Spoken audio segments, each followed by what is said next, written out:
সালামু আলাইকুম। ফাজালে নামাজ হইতে পড়া হইতেছে ফায়দা। ফিরআউন যে কত বড় কাফের ছিল তা সকলেই জানে।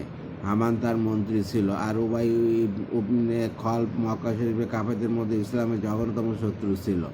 হিজরতের পূর্বে একদিন সে হুজুর সাল্লাল্লাহু আলাইহি ওয়াসাল্লামকে লক্ষ্য করিয়া বলিয়াছিল, আমি একটি ঘোড়া প্রতিপালন করিতেছি, উপযুক্ত খাদ্য খাইয়া উহাকে মোটাতাজা করিতেছি, উহার উপর সওয়ার হইয়া নাউজুবিল্লাহ তোমাকে আমি হত্যা করিব।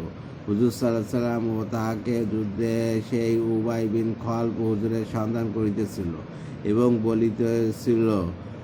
এবং বলিতেছিল আজ যদি তিনি বাঁচিয়া যান তবে আমার আর রক্ষা নাই। অতঃপর আক্রমণের ইচ্ছা সে হুজুরের নিকটবর্তী হইয়া গেল। সাহাবাগণ দূরে থাকিতেই তাকে জাহান্নামে পাড়িয়ে দেওয়া মনস্থ করিলেন, কিন্তু হুজুর সাল্লাল্লাহু আলাইহি ওয়াসাল্লাম বাধা দিয়া বলিলেন, তাকে আসতে দাও। সে যখন আরও নিকটবর্তী হইল, হুজুর সাল্লাল্লাহু আলাইহি ওয়াসাল্লাম কোনো এক সাহাবীর হাত থেকে একটা বর্শা লইয়া তাহার উপর নিক্ষেপ করিলেন, যা তাহার ঘাড়ে গিয়ে সামান্য আঘাত আনিল।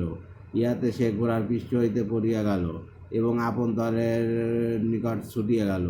কসম খাইয়া বলিতে লাগিল, মুহাম্মদ সাল্লাল্লাহু আলাইহি ওয়াসাল্লাম আমাকে কতল করিয়া দিয়াছে। দলীয় কাফেররা তাকে সান্ত্বনা দিয়া বলিল, সামান্য আঘাত হইয়াছে, ইহাতে চিন্তার কোনো কারণ নাই।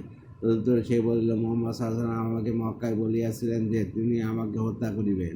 কসম খোদা, তিনি আমার প্রতি থুতু নিক্ষেপ করিলে আমি মরিয়া যাইতাম।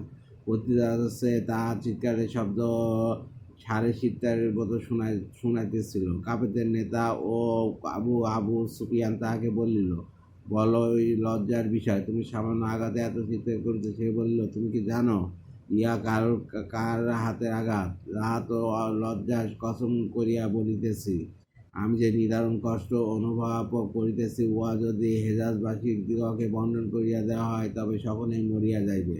মুহাম্মদ সাল্লাল্লাহু আলাইহি ওয়াসাল্লাম যেদিন আমাকে হত্যা করিবে বলিয়াছিল, সেদিন হইতে আমি বুঝিয়াছি তাহার হাতে আমার মৃত্যু অনিবার্য। তিনি যদি আমার প্রতি থুতু ও নিপ ফেলিবেন তবুও আমি মরিয়া যাইতাম। সত্যি মক্কায় পৌঁছার একদিন পূর্বে সে মারা যায়। আল্লাহ হাফেজ।